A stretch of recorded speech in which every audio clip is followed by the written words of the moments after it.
My daughter told me she was visiting her father's grave every week. I followed her once, and the cemetery guard whispered, "Don't go near that tomb." My name is Sarah Miller. I am 36. I live in a small house with my daughter, Emily. Emily is 8. Her hair is brown and always messy. She likes to draw stars and sing quietly when she thinks no one is listening. Her father, Mark, died 3 years ago. He died in a car crash on a rainy night. After that, something inside Emily changed. She started to visit his grave every week. She told me she wanted to talk to him. One Saturday, I followed her. The day I followed her was the worst and the most strange day of my life. I thought I would understand why Emily kept going to that cemetery. I thought I would see her put flowers on his grave and come home. Instead, I watched her walk into the row of stones and kneel in front of a tall tomb I had never seen before. The cemetery guard stood under an old oak tree and watched us. He had a cap pulled low. He looked like someone who had been alive a long time. When Emily reached the tomb, the guard whispered to me from across the path, so his voice was just a breath. "Don't go near that tomb." Emily did not know I was there. She touched the cold stone of the tomb with her small hand and smiled like she was talking to a friend. My heart felt like it was breaking in two. I wanted to run to her and scoop her up and tell her it was okay. I wanted to tell her that some things in the cemetery are only for the dead. But the guard's whisper shook me more than anything. I moved closer, hiding behind a row of yew bushes, but my shoes made a sound in the gravel. Emily froze. The guard looked at the tomb and then at me again. He mouthed the words, "Don't go near that tomb." I nearly stepped forward. My legs wanted to move. My mind wanted answers. I wanted to know why my daughter came every week and why she touched that particular stone. But I did not move. I watched Emily lay a small, neat circle of yellow dandelions at the base of the tomb. Her little fingers picked each stem so carefully, like she did not want to hurt them. She leaned close and whispered something I could not hear. She held the dandelions to the stone and kissed them. My throat tightened. Then a shadow moved behind the tomb. A woman's soft dress brushed the grass. The woman's voice was low. I could not hear the words, but I saw Emily stand up so fast her knees trembled. She looked frightened for the first time that day.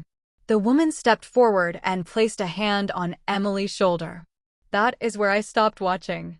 There was an ache in my chest so deep I thought I would pass out. I wanted to run to Emily. I wanted to push away the woman. But the guard's whisper looped in my head.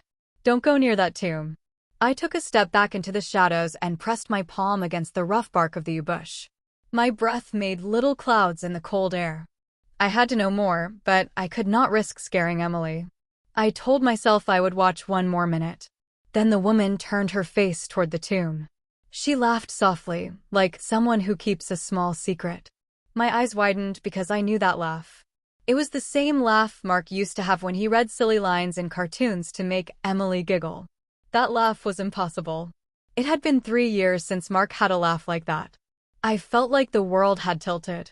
I wanted to cover my ears so the sound could not hurt me anymore. The woman bent and picked something up from the grass. It was a tiny silver trinket that glittered. She held it between her fingers and kissed it like it was the most precious thing in the world.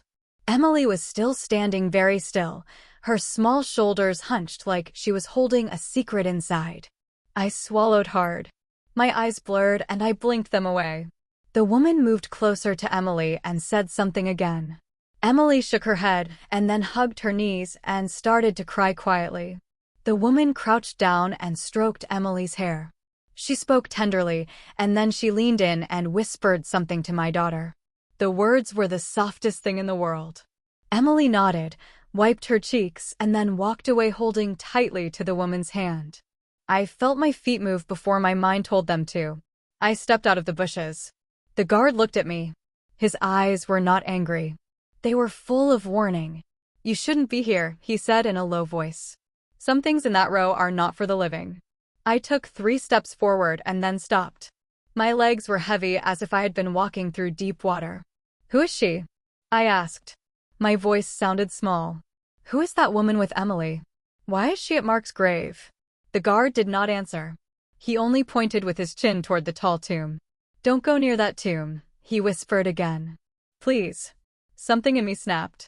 I could not stand being told what to do by a man with a cap and a whisper. I turned and walked around the long path. The graves were older here. Moss lay like soft green cloth over many stones. The names carved into the stones had been worn away by wind and rain. I passed markers with dates older than my grandmother. I was shaking, but I kept walking. I told myself I would be brave and take just one more look to make sure Emily was safe. When I neared the tomb, I saw why the guard had been so afraid. The tomb was tall and made of black stone. It was not like the other graves. It had no name carved on it. Instead, there were small, neat stitches of white thread that made a pattern across the stone like someone had sewn it shut. Tiny locks dangled from the stitches. I felt the blood leave my face. Around the base of the tomb, there were small things, a child's shoe, a photograph folded in half, a hair ribbon, an old watch with a cracked face. There were also letters, many of them tied with faded strings. The things looked like someone had left pieces of a life at the foot of the stone. A little wooden swing hung from a hook driven into the stone. It moved in the wind, making a small creak. Emily stood very near the tomb. She held the woman's hand, and the woman's other hand rested on the child's small shoulder. The woman looked at me and smiled. It was the same smile Mark had when he was proud. My heart dropped so low I felt sick. "Mom?" Emily said, like she had just seen me for the first time. Her voice was small and surprised. The woman's smile did not change. She turned to me and said, "You must be Sarah. I thought I would meet you. My name is Claire." Her voice was soft like cotton. The guard stepped closer and said quietly, "Stay back." I tried to ask questions. Too many questions tumbled out of me. "Who are you? Why are you here with my daughter? How do you know Mark?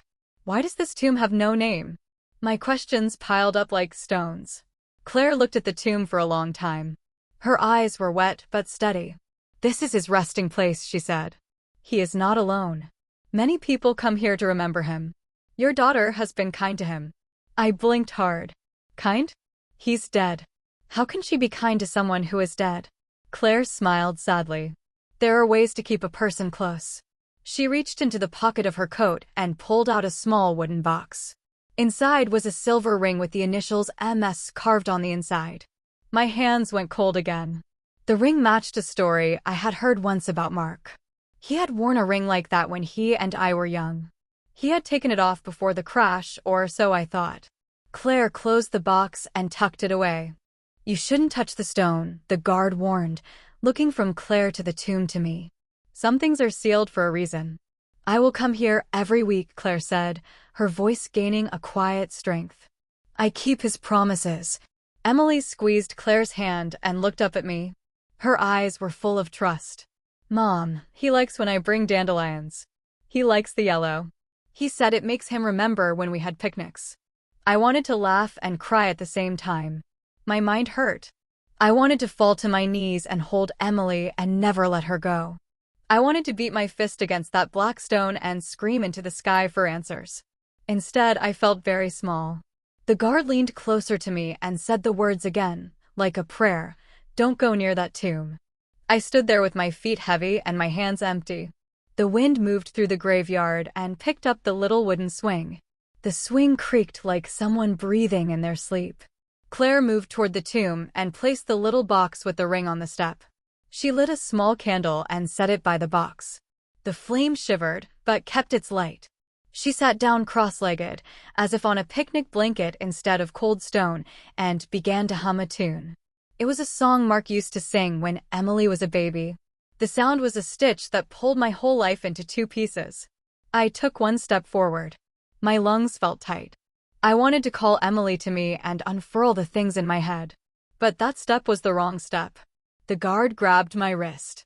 His grip was gentle but firm. "I told you," he said. "I warned you." "What is this?" I whispered. "Who are you? Where did Mark go? How can there be a ring with his initials?" The guard's face turned even older. He looked around the cemetery like someone checking the sky for signs. "There are stories here," he said. "Some are true. Some are lies. You must be careful which ones you believe." Before I could answer, the ground under the tomb shuddered. It was a sudden, low sound like a large animal moving under the earth. The candle flame flickered and then went out. Claire looked up as if someone had just called her name. Emily grabbed Claire's hand and squeezed it so hard her small fingers turned white. I felt the world tilt. The yew bush that had hidden me whispered with the wind. The guard stepped back, his eyes wide. "You weren't meant to see that," he said, his voice a threat. "You weren't meant to know." I opened my mouth to speak, but no words came. My heart hammered so loud I thought it would burst from my chest.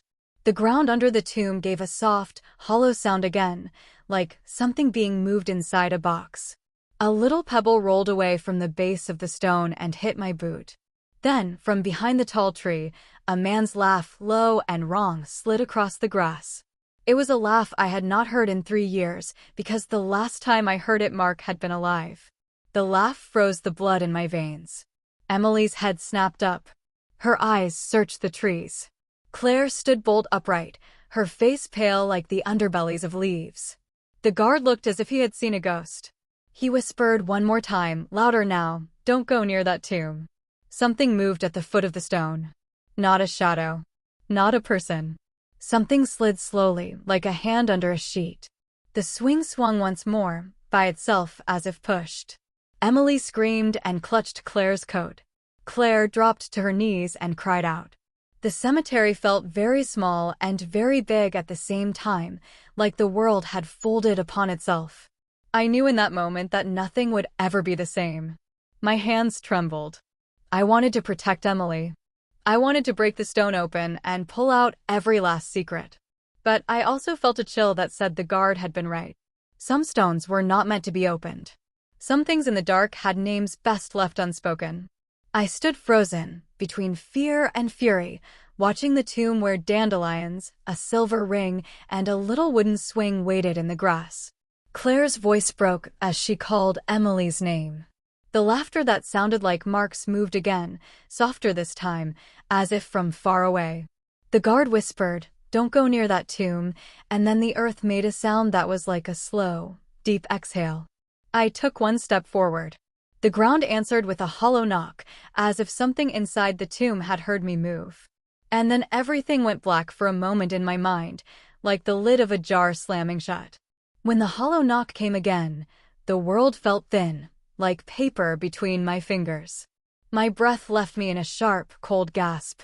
For a second my legs forgot how to hold me, and I almost fell forward into the gravel.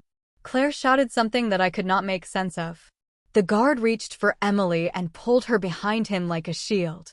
The sound, like a hand tapping from inside a closed box, kept coming, slow and steady, as if someone was answering me. My ears were loud with blood. My mind tried to make sense of what had happened, but the pieces would not fit. The cemetery smelled like wet dirt and old flowers. The little wooden swing moved again, back and forth, creaking as if someone invisible had pushed it with a careful hand. The dandelions by the stone trembled. Emily clung to the guard's coat and looked toward the tomb with wide eyes. She had been so brave the day she told me she would visit her father each week, so brave that sometimes I wondered how a small child could carry such a heavy thing.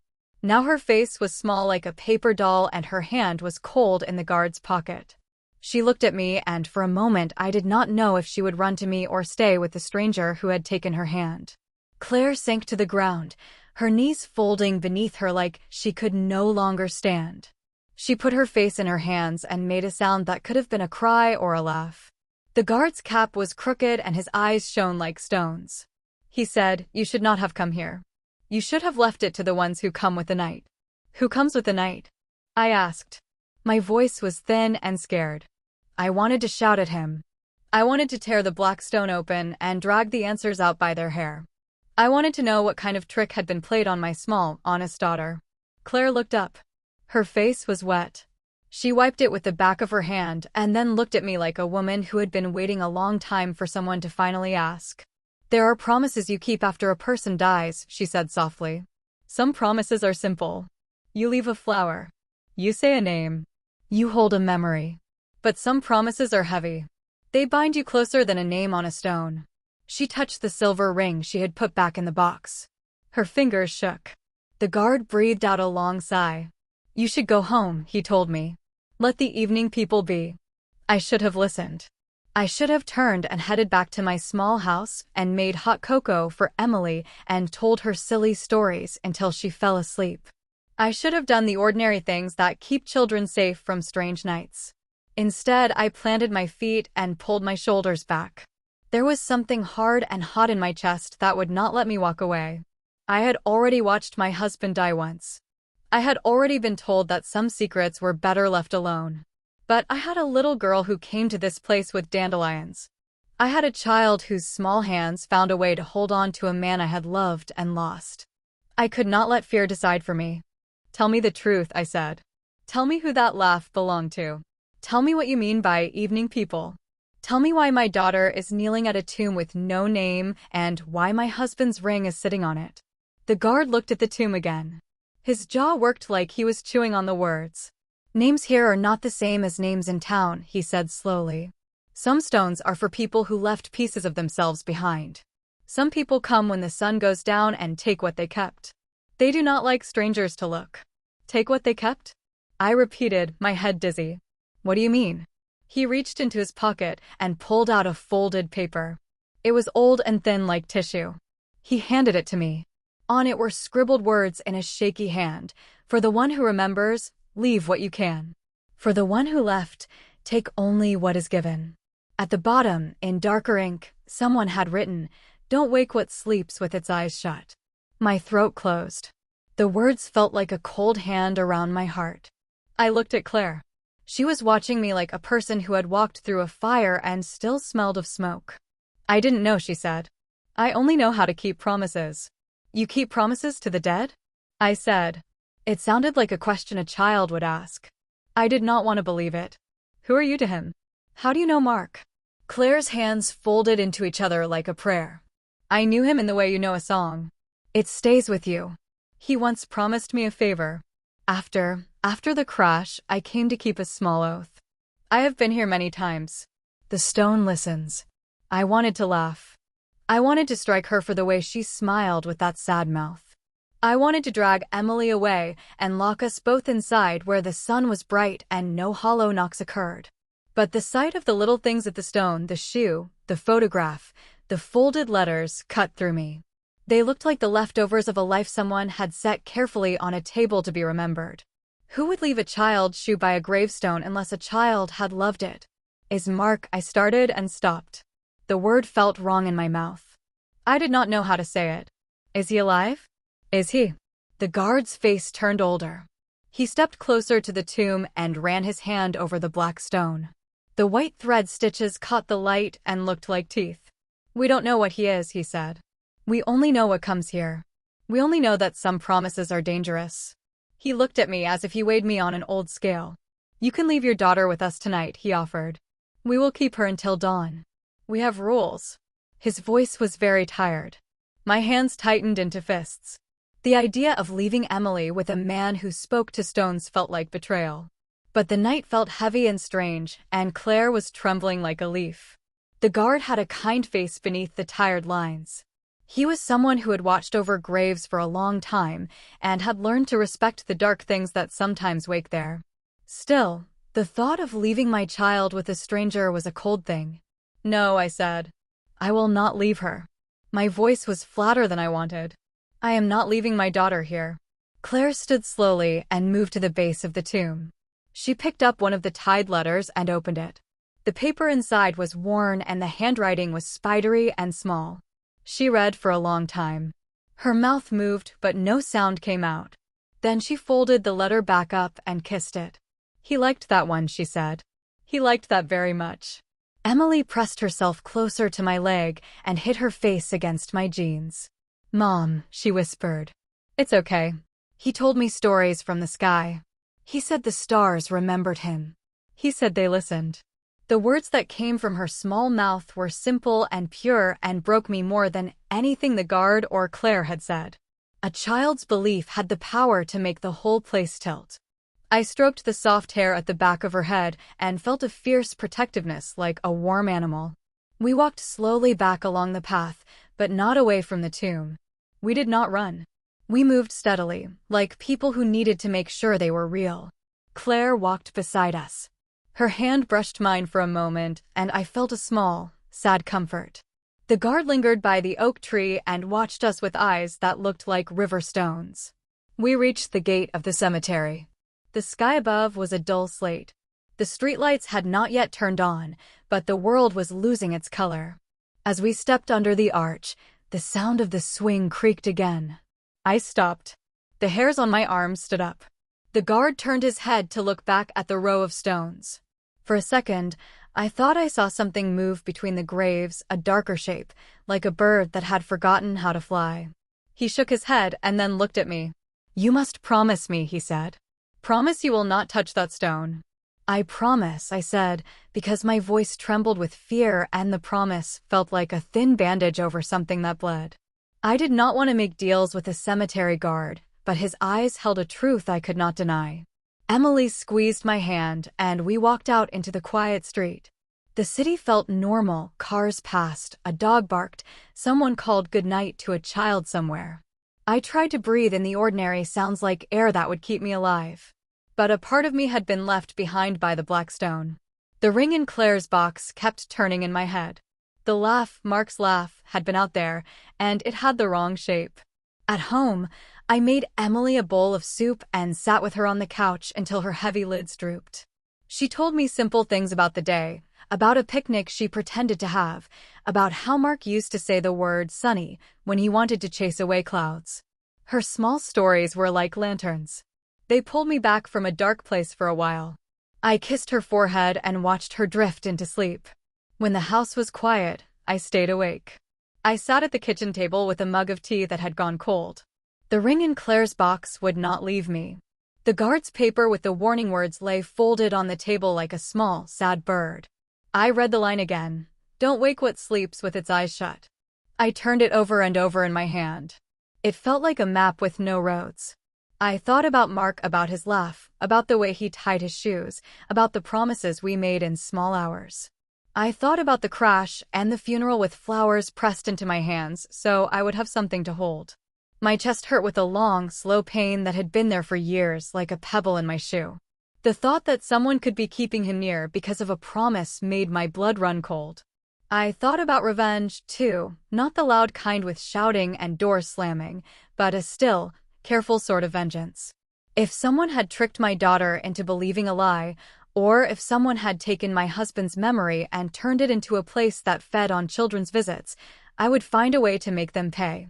But the thought of taking revenge felt wrong next to Emily's sleepy face. Kindness was what I wanted to teach her. Empathy was what I wanted her to carry like a small lamp. I could not let my anger make her small. I finally went to bed with the window cracked open. The night air smelled of wet tar and distant trees. I tried to sleep, but the hollow knock kept beating in my mind like a dove at the window. I dreamed of a swing moving in the dark and a small silver ring turning over and over in the grass. In the morning, the sun came up like a slow promise. But the day did not make the tomb less strange. When I woke, there was a small note on my kitchen table in handwriting that was not mine. It read, "Do not tell Emily. Let her believe him. Some truths break more than they heal." My hands shook as I read it. I did not know who had left the note. I did not know whether to follow it. My head felt clouded, like the air after rain. I wanted to shout and cry and run and hide. I wanted to protect Emily and also to learn what had happened at the Black Stone. I folded the paper and put it in my pocket. I made coffee. I sat at the table and tried to be ordinary. But my heart was full of questions. And somewhere, in a place where the grass was wet and a small swing creaked by itself, something that was not quite dead and not quite alive watched the world and waited. That night, a new sound came from the tomb. It was not the hollow knock. It was a whisper, just like the guard's voice. "Don't go near that tomb." All day the whisper stayed in the back of my mind, like a tiny moth fluttering against a window. I tried to pretend nothing was wrong. I tried to smile at Emily when she asked for pancakes. I tried to wash dishes without shaking. I tried to breathe like a person who had never heard their dead husband laugh from behind a tomb. But nothing about me felt normal. I could not forget the note on my table. "Do not tell Emily. Let her believe him. Some truths break more than they heal." The handwriting was thin and neat. Not Claire's. Not the guard's. Not mine. Something about the way the letters leaned felt older. Like someone wrote it with a hand that had learned to write before our time. By afternoon, I could no longer pretend the world was ordinary. Emily sat cross-legged on the carpet, brushing her doll's hair and humming a tune that made my chest twist. It was the same tune Claire had hummed at the tomb, the tune Mark used to sing to make our daughter sleep. The hairs on the back of my neck rose. "Sweetheart," I said softly, "who taught you that song?" Emily didn't look up. "Daddy," she said. "I heard him yesterday." My heart dropped like a heavy stone into cold water. "Yesterday?" "At the cemetery." She nodded. "He said he likes when the sun is low because it's easier to talk. He said he's proud of me." Her voice was so small but so sure. A heat rose in my chest, something between grief and fear and a mother's rage. I hated whoever had put these ideas into her head. I hated whatever made her believe the impossible. And I hated that part of me, small and broken, wanted to believe it too. I spent the rest of the day feeling the walls of the house shrink. I watched shadows move across the floor. I kept expecting the hollow knock to follow me home, or the swing from the cemetery to appear in my backyard, creaking by itself. By evening, the sky turned orange, then purple, then a deep, bruised blue.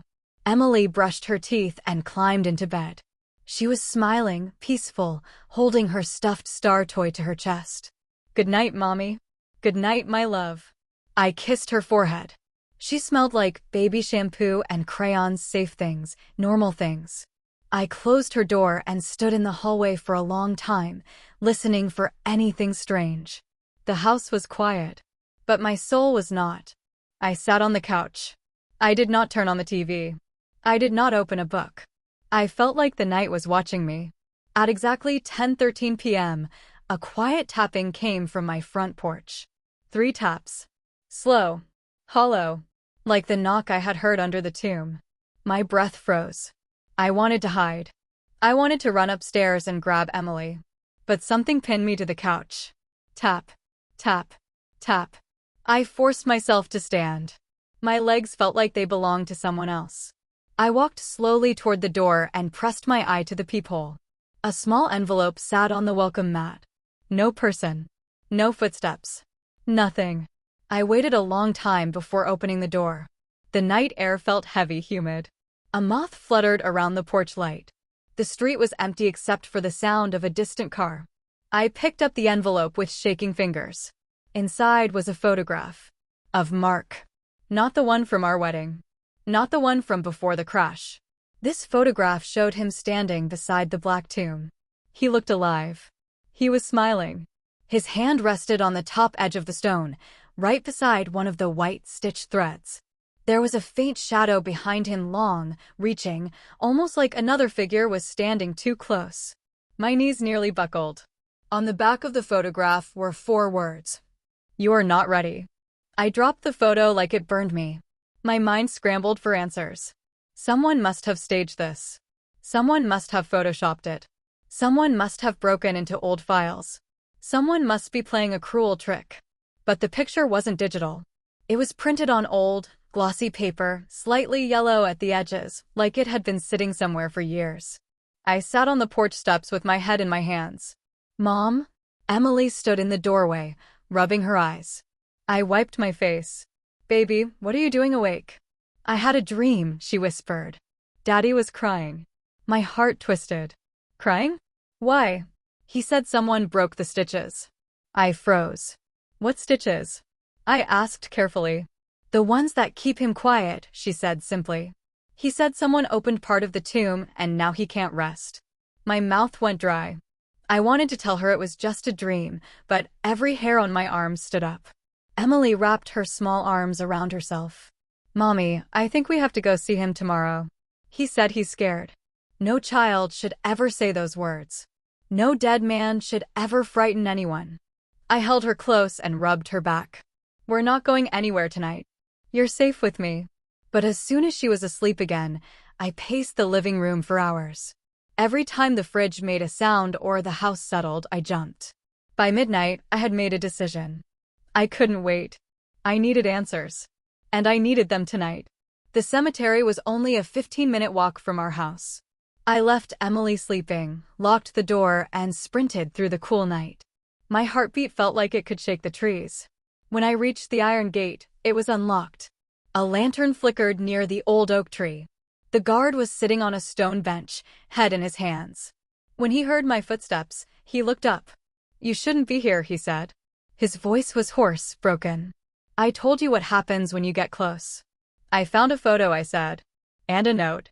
And my daughter had a dream." He stood quickly, shaking his head. "Those aren't dreams. They're invitations." "Invitations to what?" "To cross a line you don't want to cross," he said. "And once you do, you don't come back the same." "I need the truth," I whispered. He looked at me long and hard. Then he pointed toward the far row. "Then go. Go see what you've already started." My stomach twisted. "Come with me." He shook his head. "This part is not for me." I swallowed hard and turned toward the row of stones. The tomb was waiting in the moonlight, tall, black, horrible. But tonight something was different. One of the white stitch threads was snapped. Like a cut string. Inside the small split in the stone, a faint red glow pulsed like a heartbeat. I stepped closer before I could stop myself. My breath shook. "Mark," I whispered, even though I didn't want to say his name here. "Are you?" A shape moved behind the stone. Slowly. Like someone rising from a chair. I stumbled backward, hitting my shoulder on another gravestone. The shape came into view, tall, familiar, terribly wrong. Its posture was like Mark's. Its walk was like Mark's. Even the way the head tilted was the same. But the face was pale. Too pale. Eyes dark like wet ashes. And the mouth, oh God, the mouth was smiling, but the smile didn't touch the eyes. "Sarah," it said softly. My entire body went cold. It sounded like him. It stood like him. It wasn't him. The guard shouted from behind me, "Do not go near that." But I was frozen. The thing lifted a hand, palm open, as if asking me to take it. "I've waited for you," it whispered. I shook my head. "You're not Mark." It smiled wider. "Your daughter thinks I am." A hot, sharp anger shot through me. "Stay away from my child." "That depends," it said calmly, "on what you do next." My legs finally remembered how to move. I stumbled backward, grabbing a fallen branch from the ground. My fingers clenched around it even though I knew it wouldn't help. The thing took a slow step toward me. "She brought me flowers," it said, voice sweet and cruel. "She brought me stories. She brought me memories you never gave her." "She's a child," I snapped. "She doesn't know what you are." "What I am," the thing echoed. "What do you think I am, Sarah?" "A lie," I whispered. Something flashed across its face, anger, hunger, something older than graves. It stepped closer, and the ground beneath the tomb cracked. A loud, splitting sound ripped through the cemetery. The black stones split down the middle. Light, blinding, white light, shot upward like a scream. The creature recoiled, shrieking in a voice that did not belong to any living thing. The guard ran toward me, grabbing my arm. "Don't look at it," he shouted. But I already had. And inside that split stone, I saw something. Something that made my heart collapse. Something that made my knees buckle. Something that made the world around me tilt and blur. I saw Mark. The real Mark. Or what was left of him. He was curled inside the stone like a man trapped in a dream he couldn't wake from. His eyes were closed. His face was gentle. Peaceful. Nothing like the creature that had just spoken to me. "Sarah," the guard whispered, voice breaking, "that thing you spoke to, it's not your husband." "Then what is it?" I choked out. The guard's face was pale as bone. "A thief," he said. "A memory thief. It steals the shape of the dead." The creature screamed again, shrinking back from the light. "Close it," the guard yelled. "Before it gets out completely, close it now." "But how?" I cried. "How do I?" Behind us, a small voice cut through the night. "Mom?" Emily. Standing at the gate. Barefoot. Holding her stuffed star. And the creature turned its face toward her. Its smile stretched. Too wide. Too hungry. "Emily," it whispered. And then it moved. Fast. Toward her. Toward my baby. I screamed. The guard lunged. The creature leapt. Emily's eyes widened.